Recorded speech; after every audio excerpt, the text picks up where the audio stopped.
Are you serious? Are you serious, folks? There's a United States retired Lieutenant General Thomas McLerney who truly believes, based on information leaks coming out of the Pentagon and other sources that he has within the military, he truly believes that the Malaysian flight MH370 was hijacked and was flown to Pakistan. Now, it may be that the plane was controlled by the Iranians in conjunction with the Pakistanis,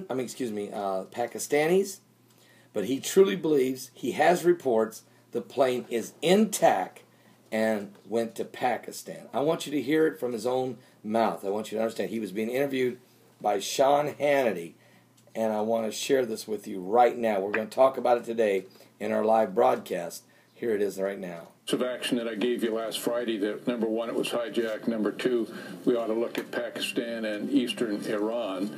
Was a course of action that just wasn't arbitrary. That's all I can say now. All right, General Tom McInerney, he's here to explain exactly why he's doubling down on his claim that this aircraft very well may have landed in Pakistan and may be there today, and why he's doubling down on that claim. And he's here now to join us and explain what he means by that. General, good to see you. Thank you for being with us. Thanks for having me, Sean. My first question was, because this was a relatively short flight from Malaysia to Beijing, usually they don't fill an airplane, they don't maximize the fuel capability on a shorter flight because they don't want to land with all that fuel. For this flight to take place to Pakistan, my first thought, would they have had the fuel capacity? Because that seems to be at the maximum level. Good question. Of distance level of that aircraft.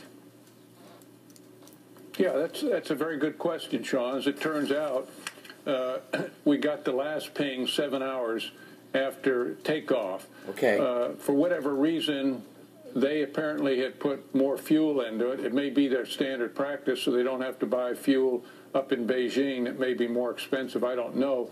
But I'm taking the data that says they got a ping, their last ping was 7 hours after. All right. How long would that flight have been, just to give our audience some coordinates here as to what we're talking about? In other words, from where it took off, if it landed in Pakistan, how long would that be?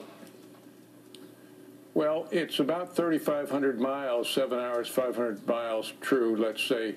And they went north for partially, so say 3,000 miles, 3,200 miles, something like that. Of course, there now appears to be evidence that there was a direct course through India flying in a shadow of a Singapore Flight 68.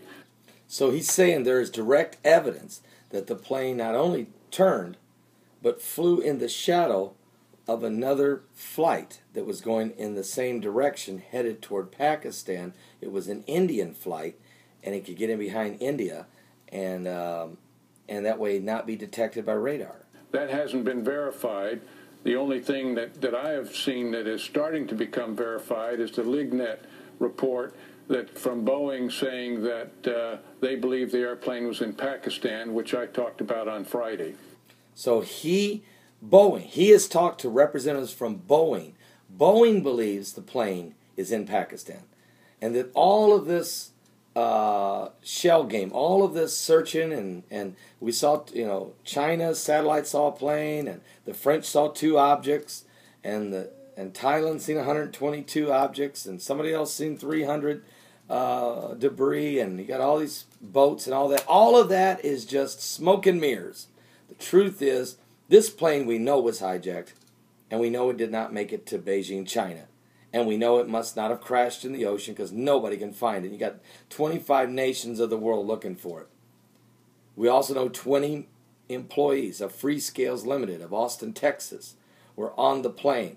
These 20 engineers, highly trained with intellectual property on RFID, microchip, nano, and bio-nanotechnology, that Freescales Limited is a major defense sensor and microchip and radar sensor subcontractor to the United States Defense Department and all 4 major military branches.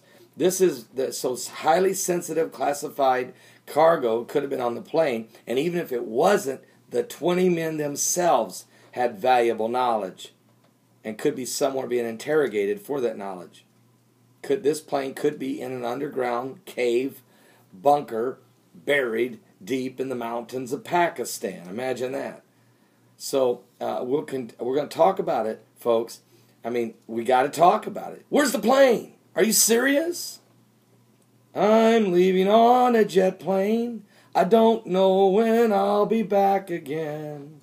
I mean, is that what's going on here? We don't know where the plane is. We don't know where the plane went. But we don't have a plane. We don't have any people. And maybe everybody's still alive. And maybe there'll be a ransom situation or some type of negotiation. And maybe it's already going on. We'll talk about all of this. The massive earthquake 8.2 that hit Chile and with tsunamis, fires, landslides. People are dying. And tsunami warning still for Hawaii. A second and third CME that's going to hit the earth. BP Earth Watch will be with us. It will be a powerful show. Other people will be calling in.